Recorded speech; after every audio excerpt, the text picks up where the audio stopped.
वेद प्रेमियों, सुधी श्रोताओं, संप्रति हम सब ऋग्वेद के प्रथम मंडल के 117वें सूक्त के 16वें मंत्र की व्याख्या में प्रवेश करने जा रहे हैं। यह मंत्र त्रिष्टुप नामक छंद में निबद्ध है। मंत्र दृष्टार्षि हैं कक्षीवान और देवता हैं अश्विनी कुमार। वर्ण विषय है आर्तों के प्राण रक्षक अश्विनी कुमार। अब संबंधित मंत्र का प्रथम पाठ हो जाए। ओम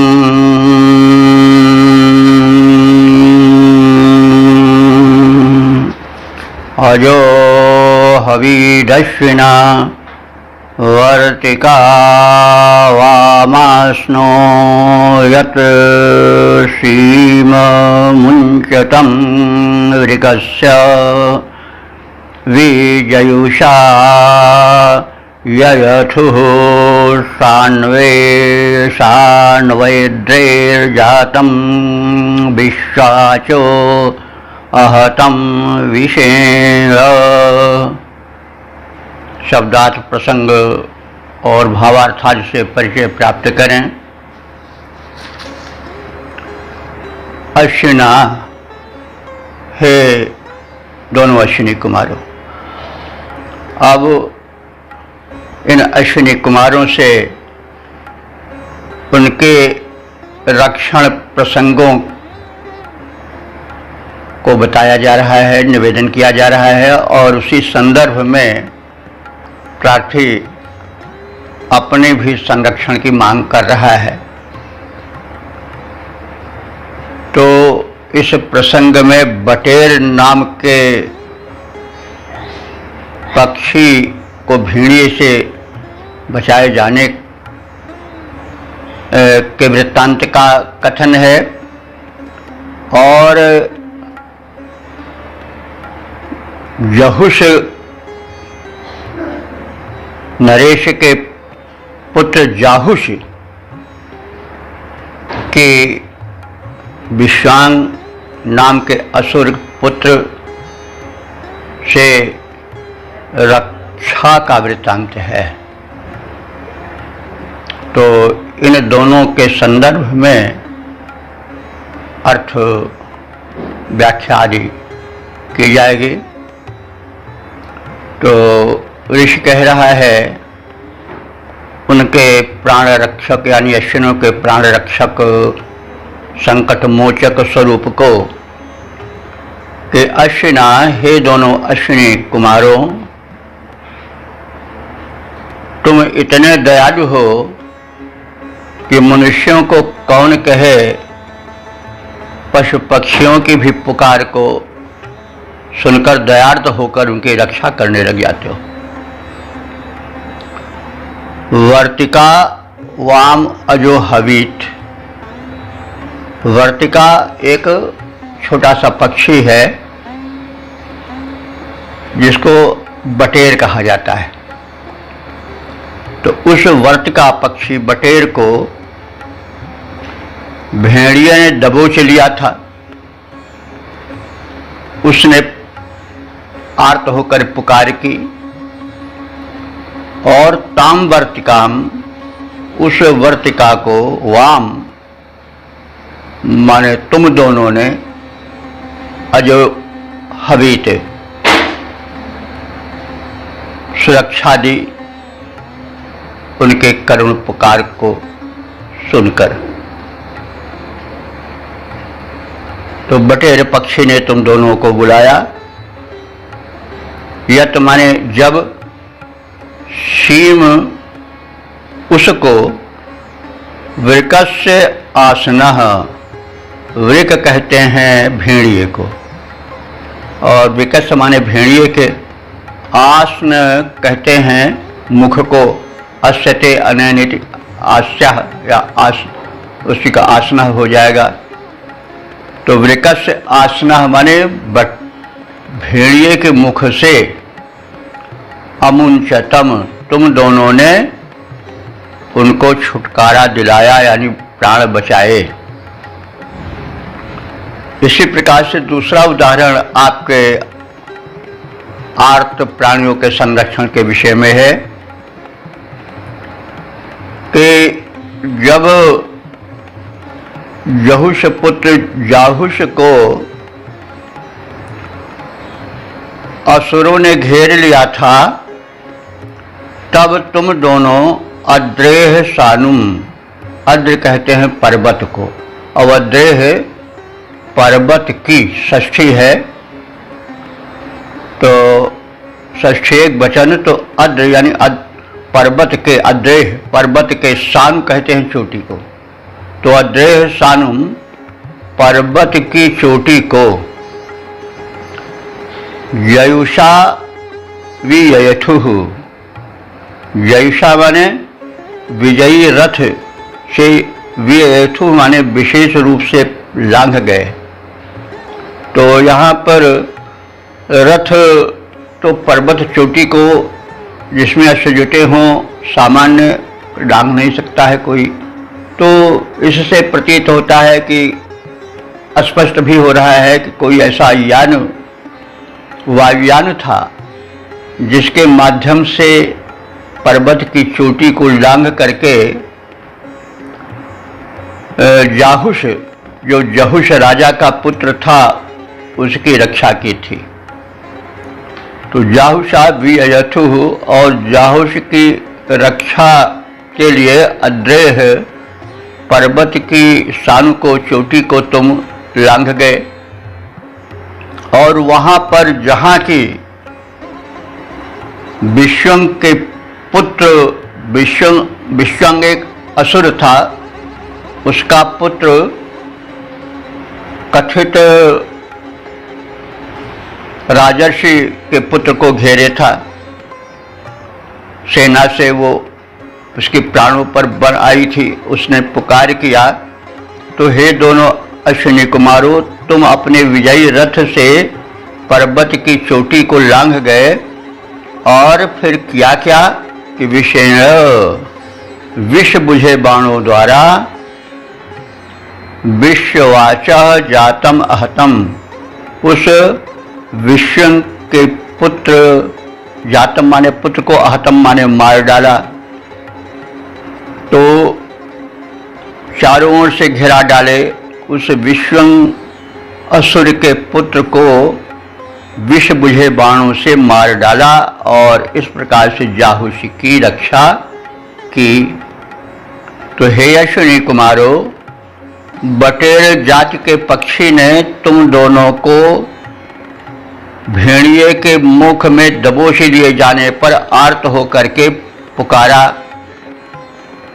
और उस विपदग्रस्त की रक्षा के लिए तुम दोनों दौड़ पड़े और भेड़िए के मुख से उसका उद्धार किया। इसी प्रकार से जब जो था वो जहुष का पुत्र जाहुष असुरों द्वारा घेर लिया गया था और उसके प्राणों पर बन आई थी, तब उसकी आर्त पुकार पर तुम दोनों पर्वत की चोटी को भी अपने यान से लांघ गए और शत्रु सैनिकों के घेरे को नष्ट किया और विष बुझे बाणों द्वारा उस असुर को और उसके सैन्य का सफाया कर दिया, और जो जाहुष था, जाहुष राजर्षि का पुत्र था, उसके प्राणों की रक्षा की। इस प्रकार से तुम आर्त मनुष्यों की भी रक्षा करते हो, प्राण रक्षा करते हो, और पक्षी पर भी दयालु हो जाते हो, यानी तुम्हारी दया दृष्टि से कोई वंचित नहीं रहता है, तुम बड़े ही दयालु हो। हम ऋषि गण तुम्हें नमन करते हैं। तो अब इसके पद रूपांतरण पर दृष्टि डालें। जब था बटेर पक्षी पर संकट छाया, जब था बटेर पक्षी पर संकट छाया, वृक ने था अपने मुख में उसे दबाया, तब रक्षा हेतु पुकार तुम्हें चिल्लाया, उसके प्राणों को तुमने दौड़ बचाया। जब भक्त शत्रु से घिरा जब भक्त शत्रु से घिरा हुआ घबराया, आतुर होकर तब उसने तुम्हें बुलाया। निज विजयी रथ से पर्वत शिखर लांघ कर, अरे दल पर विष से बुझा बाण बरसाया। यों प्राण हरण कर दैत्य दलों के क्षण में भक्तों का रक्षण करके सुयश कमाया। रक्षा की व्यापक परिधि तुम्हारी भारी, पक्षी तक भी उसके भीतर अधिकारी। तो इस प्रकार से हमने प्राण रक्षक अश्विनी कुमारों के वृत्तांतों से परिचित हुए।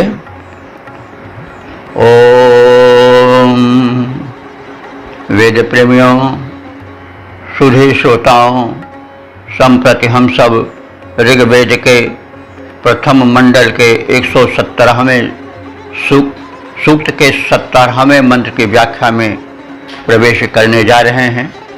यह मंत्र त्रिष्टुप नामक छंद में निबद्ध है। मंत्र दृष्टा कक्षी वान है और देवता हैं अश्विनी कुमार। संबंधित शीर्षक है अंग प्रत्यारोपण कर्ता अश्विनी कुमार। अब संबंधित मंत्र का प्रथम पाठ हो जाए। ओम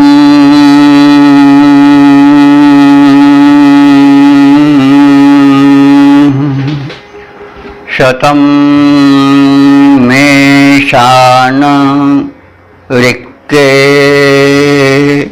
मामहानम तमः प्रणीतमश्वेन पित्रा आक्षीर्द्राश्वे अश्विनावधत्तं ज्योतिरन्धाय चक्रथुर्विचक्षे।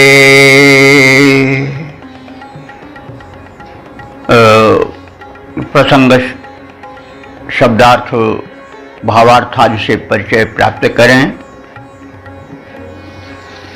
जैसे यह प्रसंग पूर्व भी इसी सूक्त में कहा जा चुका है कि एक ऋजाश थे, वो भी ऋषि थे, ऋषिपुत्र थे। उन्होंने एक विकी माने भेड़िए की पत्नी भेड़हीन को पाल रखा था और पिता को बिना बताए उनकी 100 पालतू भेड़ों को खंड खंड करके खिला दिया उस विकी को। इससे उनके पिता बड़े क्रुद्ध हुए और उन्हें शाप दे दिया कि तुम्हारी दोनों आंखें दृष्टिहीन हो जाएं। अब इस स्थिति में उस ऋजाश ने आर्त होकर के कि भगवान अब जब आंखें ही नहीं है तो मैं कैसे जीवन धारण करूं, ऐसे गिड़गिड़ा करके विनती अश्विनी कुमारों से की और अश्विनी कुमारों ने कृपा करके दृष्टि का प्रत्यारोपण, नेत्र का प्रत्यारोपण किया, जिससे दिव्य दृष्टि मिल गई ऋजाश को। वही वृत्तांत इसमें कथित है।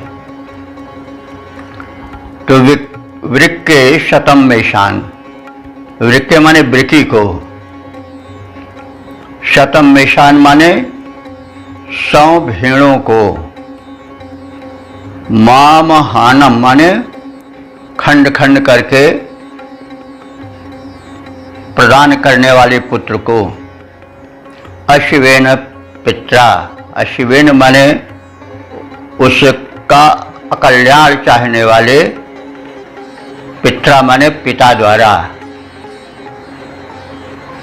तस्मै ऋजाश्वे अक्षीः, उस ऋजाश को शापित कर दिया और कहा कि तुम्हारी दोनों आंखें नष्ट हो जाएं, जिससे तुमने देख करके यह घृण्य कार्य किया। तो कार्य तो वध वाला था, लेकिन उस ऋजाश्व ने आर्त स्वर में अश्विनी कुमारों को पुकारा और उसके इस पुकार से द्रवित होकर के दोनों अश्विनी कुमार आए और तस्मै ऋजाश्व, उस ऋजाश्व के लिए अक्षी माने दोनों आंखें प्रदान कर दी। आधत्तम माने धर दिया अर्थात प्रत्यारोपित कर दिया। तस्मै ऋजाश्वे अक्षी आधत्तम, उस ऋजाश्व के हित में दोनों आंखें धारण करा दिया अर्थात उनको प्रत्यारोपित कर दिया।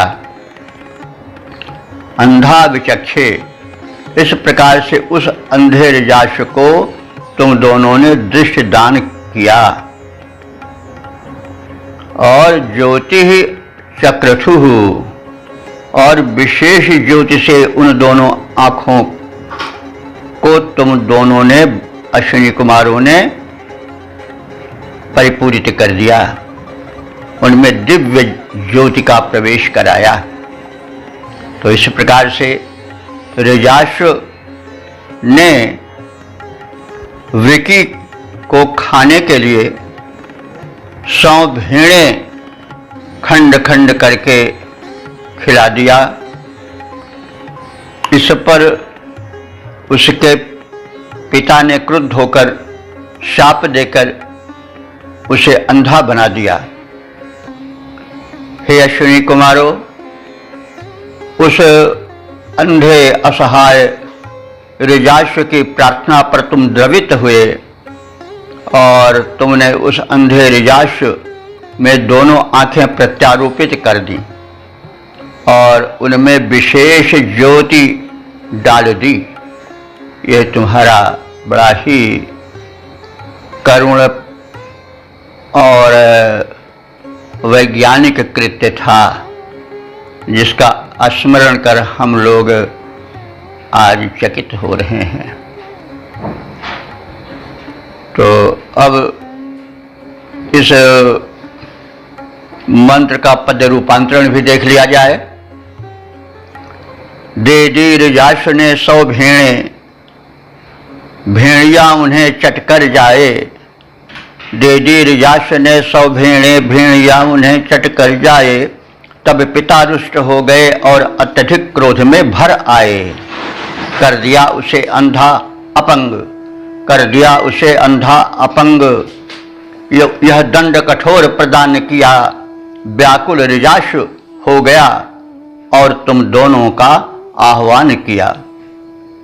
अश्विनी कुमारों, तुम आकर तुमने उसका कल्याण किया, आंखें कर दी प्रत्यारोपित, दर्शन की शक्ति प्रदान किया। ओम वेद प्रेमियों, सुधी श्रोताओं, संप्रति हम सब ऋग्वेद के प्रथम मंडल के 117वें सूक्त के 18वें मंत्र की व्याख्या में प्रवेश करने जा रहे हैं। यह मंत्र त्रिष्टुप नामक छंद विधिबद्ध है। मंत्र दृष्टा इसका क्षीवान है और देवता अश्विनी कुमार हैं। मंत्र का शीर्षक है वृकी की प्रार्थना सुनने वाले अश्विनी कुमार। अब संबंधित मंत्र का प्रथम पाठ हो जाए। ओम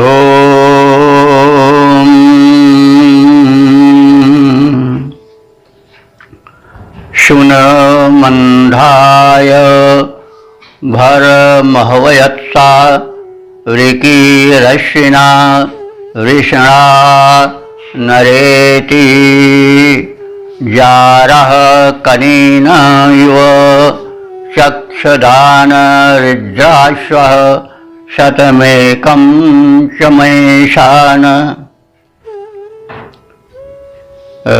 अब शब्दार्थ से परिचय प्राप्त करें। यह मंत्र जो है, इसमें जो प्रार्थना है वह उस वृकी की ओर से की जा रही है। वो वृकी जिसके लिए ऋज्राश्व ने 100 भेड़ों को काटने के कारण, उस भेड़िए उस वृकी को खिला देने के कारण शापित हुआ।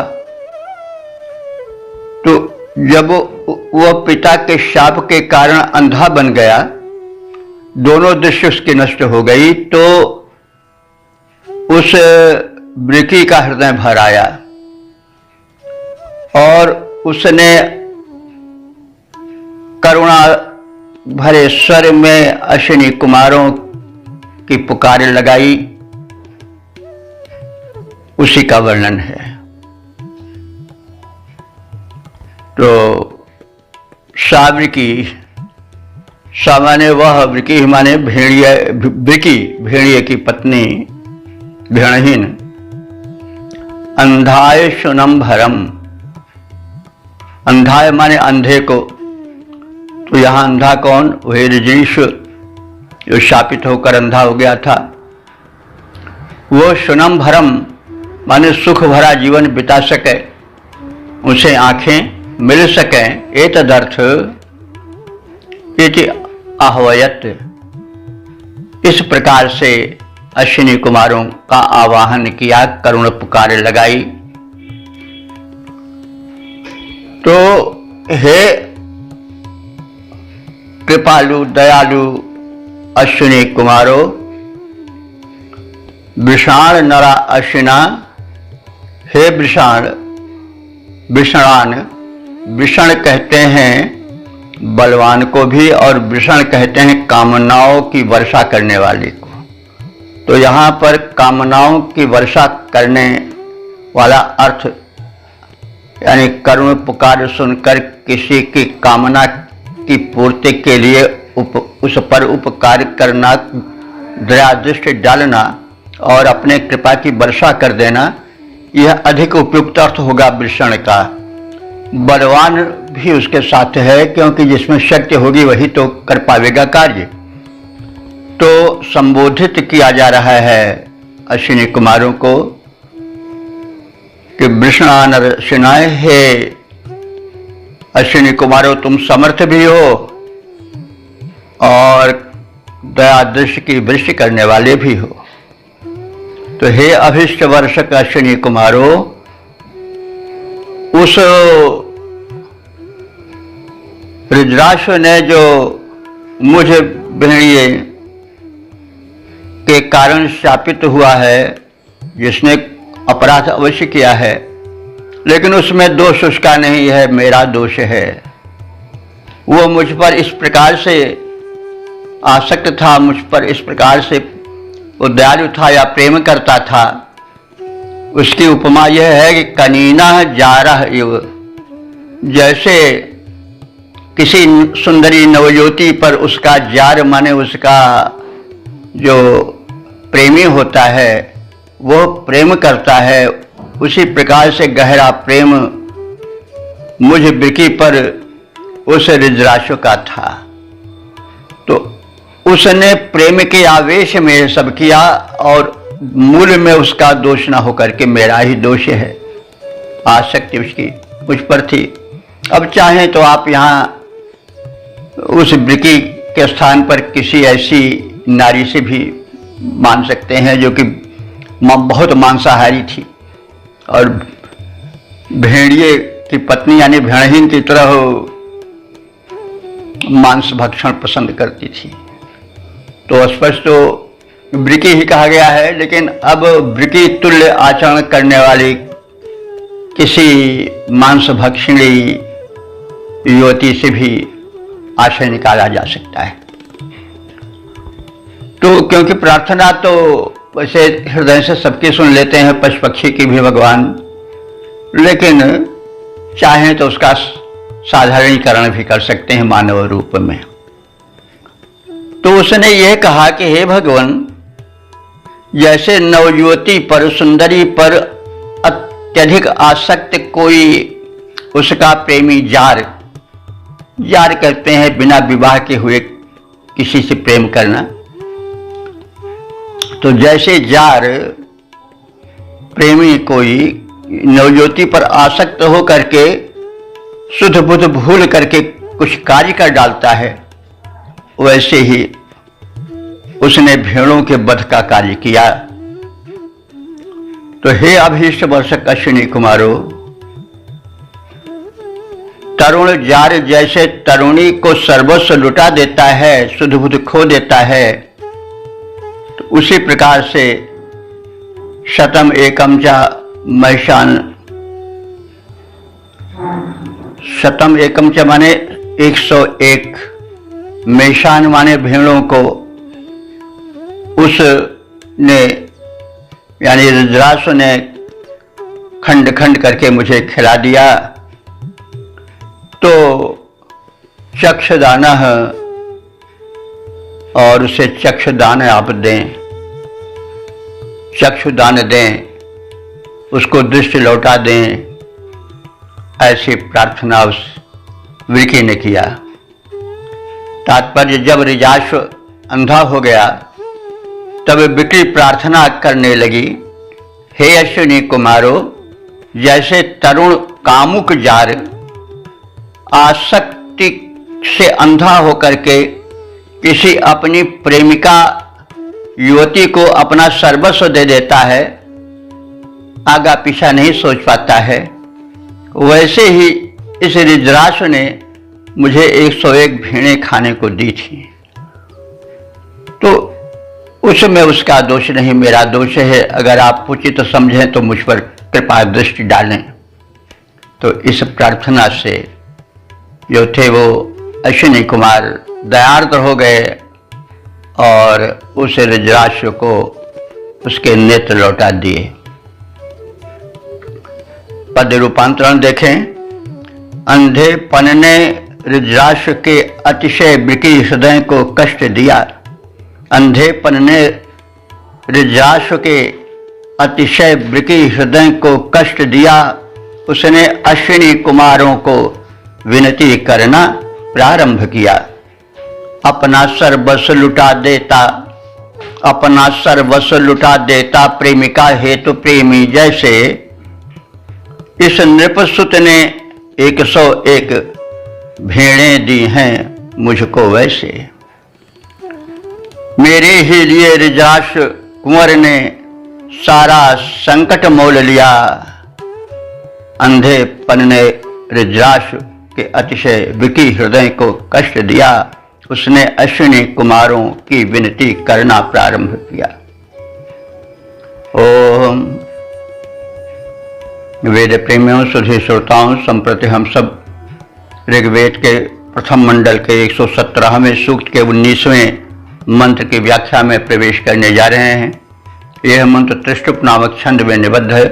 मंत्र दृष्टा ऋषि हैं कक्षीवान और देवता हैं अश्विनी कुमार तथा संबंधित मंत्र का शीर्षक है असमर्थों के सहायक अश्विनी कुमार। अब संबंधित मंत्र का प्रथम पाठ हो जाए। ओम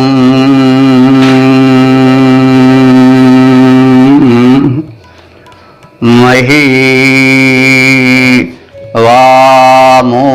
वामोतिरश्विना मयो भूरुत श्रामं धिष्ण्या संवृणीथः अथा युवामिदहवयत् पुरन्धिरा गच्छतं सीं वृषणाववेभिः।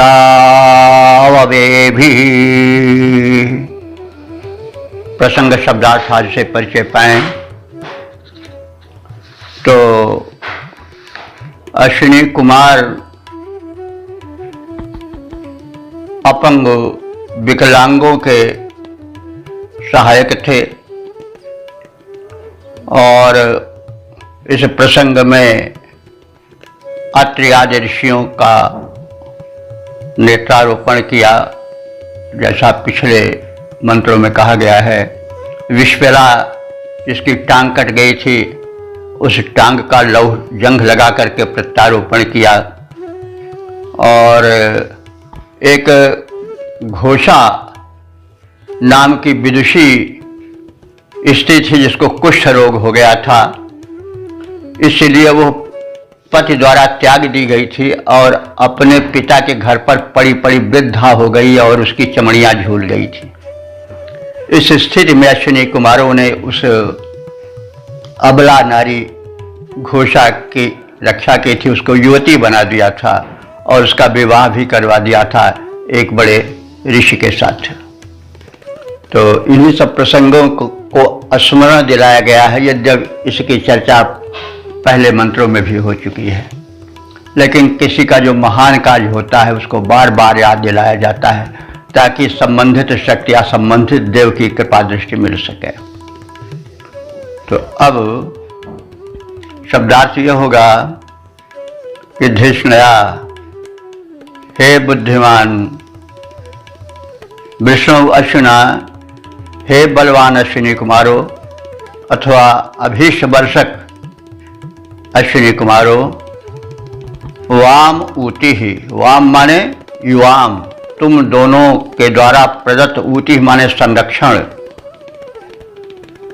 महिम मयोभू, महिम माने व्यापक विस्तृत, मही का अर्थ होता है व्यापक, मही माने धरती को भी, या मही दोनों शब्द धरती के लिए भी प्रयुक्त होता है, इसलिए कि धरती का ओर छोर नहीं है, जिस ओर चलते जाइए अंत नहीं मिलता है। तो धरती को भी, पृथ्वी को भी मही इसीलिए कहा जाता है कि वह बड़ी व्यापक है। तो यहाँ पर मही आया है विशेषण रूप में अश्विनी कुमारों की कृपा दृष्टि, करुण जो है हृदय, उसका वैशिष्ट्य बताया गया है, उस पर संकेतित कर प्रकाशित डाला गया है। तो महिम मयोभूः, महिम माने व्यापक, अति व्यापक, मयोभूः माने सुखदायक है तुम्हारी करुणा भरी दृष्टि। और इस संदर्भ में तुम दोनों ने श्रामम सनृथः, जो श्रामम माने अपंग थे, जो विकलांग थे, उनको सनृथः भली भांति से स्वस्थ बनाया था तुमने। अथ युवाम इत, और तब तुम दोनों ने ही इस अपने करुणा भरी दृष्टि से जो कार्य किया, उनमें जो बड़ा महत्वपूर्ण है वो यह है कि युवा माने तुम दोनों, इत माने ही, तुम दोनों ने ही, पुरंधी ही, पुरंधी माने होता है बुद्धिमती, बुद्धिमती महिला घोषा द्वारा आह्वयत, पुकारे जाने पर अवो भी माने अपने संरक्षण साधनों द्वारा, शक्तियों द्वारा, आगच्छतम, उस घोषा नामक असहाय बुद्धिमती महिला के रक्षण के लिए आए थे। तो हे बुद्धिमान और अभीष्ट फलदायक कामनाओं के वर्षक अश्विनी कुमारों, तुम दोनों की सुरक्षा योजना बड़ी विशाल और अत्यधिक सुखदायक है। तुम दोनों विकलांगों, अंग भंग हुए लोगों को भी भली प्रकार से चंगा कर चुके हो। विश्वला आदि के उदाहरण द्रष्टव्य हैं, अत्रि के ऋषि के उदाहरण द्रष्टव्य हैं, जिनका पूर्व वर्णन हो चुका है। उसी संदर्भ में तुमने एक बुद्धिमती नारी जिसका नाम घोषा था, जो कुष्ठ रोग ग्रस्ता होने के कारण अपने पति द्वारा परित्यक्ता होकर अपने पिता के घर में जीवन बिता रही थी, उस पर कृपा कर उसके आह्वान पर तुम आए, उसके कुष्ठ रोग का अपहरण कर, उसके वृद्धात्व को दूर कर उसे सुंदरी युवती बना दिया और उसके पति से उसका सम्मिलन करा दिया। तो इस प्रकार से तुम विकलांगों के परम सहायक हो, रोग निवृत्ति के लिए तुम्हें बुलाया जाता है और तुम अपनी संरक्षण शक्तियों के साथ उसे आकर के उन विपदग्रस्तों की सहायता करते हो और उन्हीं संरक्षण शक्तियों के साथ आप यहाँ हमारे समक्ष भी आओ, हमें भी संरक्षण प्रदान करो। हम भी तरह तरह से विकलांग हो चुके हैं, कहीं तन से, कहीं मन से, कहीं धन से। तो हम आराधकों की विकलांगता का तो कोई अंत ही नहीं है। तुम विकलांगों की पीड़ाओं को हरण करने वाले हो, इसलिए हे अश्विनी कुमार, तुम्हारी कृपा दृष्टि अपेक्षित है, तुम शीघ्र आओ। अब पद्य रूपांतरण पर दृष्टि डालें। अश्विनी कुमारों ने बुद्धिमान, अश्विनी कुमारों बुद्धिमान, वांछित फल देने वाले हो। संरक्षण शक्ति तुम्हारी अति सुख कर यश लेने वाले हो। लूले लंगड़े जो हैं अपंग, उनको दुरुस्त कर देते हो। जो हैं निराश, उनकी झोली आशाओं से भर देते हो, अनुदानों से भर देते हो। अति वृद्धिमती नारी घोषा ने, अति वृद्ध और बुद्धिमती नारी घोषा ने रक्षा में तुम्हें पुकारा था रोग शोक हो गया दूर, भरपूर मनोरथ सारा था। आओ संरक्षण शक्ति सहित संकट हर लेने वाले हो। आओ संरक्षण शक्ति सहित संकट हर लेने वाले हो। अश्विनी कुमारों बुद्धिमान, वांछित फल देने वाले हो। संरक्षण शक्ति तुम्हारी अति सुख कर यश लेने वाले हो। ओम वेद प्रेमियों, सुधी श्रोताओं, संप्रति हम सब ऋग्वेद के प्रथम मंडल के 117वें सूक्त के 20वें मंत्र की व्याख्या में प्रवेश करने जा रहे हैं। यह मंत्र त्रिष्टुप नामक छंद में निबद्ध है। मंत्र दृष्टा इसका क्षीवान है और देवता हैं अश्विनी कुमार। संबंधित मंत्र का विषय है गाय को दुधार बनाने वाले और जन उद्धारक अश्विनी कुमार। अब संबंधित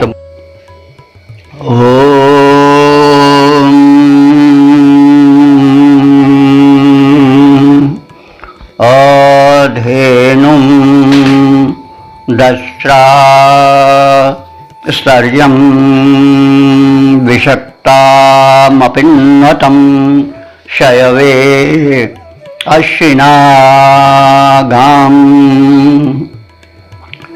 इवं शचीभिर्विमदाय जायां हठु उरुमित्रस्य योषाम। प्रसंग और शब्दार्थ आदि से परिचय प्राप्त करें तो इस मंत्र में विशेष प्रकार से दो घटनाओं का वर्णन है। पहला है, एक ऋषि थे शयु, उनकी गाय बंध्या हो गई थी, दूध देने की स्थिति में नहीं थी और बड़ी दुर्बल हो गई थी। गौ ही उस युग में बड़ा सहारा थी। गाय से ऋषियों का यज्ञादिक कार्य तो होता ही था, उनके गव्य से साथ ही साथ भोजन भी उनसे पूर्ण हो जाता था, दुग्ध दधि घृत आदि मिलते थे। तो इस तरह से गाय अपने में एक परिपूर्ण साधन था सुखी जीवन का ऋषियों के। तो जब गाय बंध्या हो जाए, केवल सेवा ही सेवा मांगे, कुछ दे न सके, तो एक विषम स्थिति आ ही जाती है। तो इस स्थिति में अश्विनी कुमारों ने शैव नाम के ऋषि की सहायता के उनकी गाय को दुधार बनाया, बंध्यात्व दोष से दूर किया, उसको प्रसवा बनाया, बछड़े हुए आदि। इसी प्रकार से एक महिला थी जो कि रुग्ण हो गई थी और उसका विवाह नहीं हो रहा था। तो उस महिला को भी स्वस्थ और सुंदरी बना करके उसका विवाह भी करा दिया।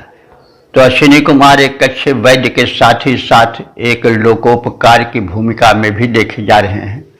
और इस प्रकार से संकेत है कि जो वैद्यगण हैं, डॉक्टर्स हैं, उनका बड़ा दायित्व है। समाज का सुख बहुत हद तक उन पर, उनके कंधों पर है। इसलिए वे लोकोपकार को दृष्टि में रखते हुए अपने सुकर्तव्य का पालन कर महान बने। तो अब हम शब्दार्थ को देखें। दंसरा, दसरा माने शत्रु विनाशक। अश्विनी कुमारों का यह संबोधन है। तो शत्रु विनाशक से रोग शोक आदि शत्रु का नाश करने वाले और प्रत्यक्ष भी जो आक्रमण करने वाले हैं उन सबसे हो सकता है।